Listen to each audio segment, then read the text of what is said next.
Hello সবাইকে, good morning. তো চলে আসলাম অনেকদিন পর তোমাদের সাথে একটা মিনি ব্লগ। তো আজকে ছিল রাধা অষ্টমীর সকাল সকাল, দেখতে পাচ্ছ আকাশটা খুবই সুন্দর লাগছে।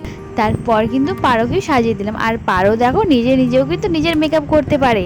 আর ওর কিন্তু এক দুটো ফটো ক্লিক করে নিচ্ছিলাম। তারপর সন্ধেবেলা আজকে দিদি বানাচ্ছিল তালের পিঠে।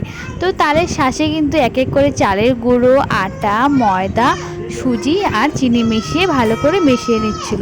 আর এটাতে কিন্তু এলাচের গুঁড়ো দিয়ে দিল। তারপরে কি জল দিয়ে কিন্তু ভালো করে মেখে নিচ্ছিল।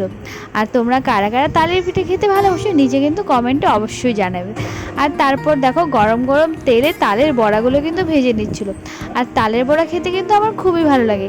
আর দেখো কি সুন্দর লাল লাল কি লোভনীয় লাগছে। আর এডিট করতে করতেও কিন্তু আমার তালের পিঠের গন্ধটা কিন্তু নাকে চলে আসছে।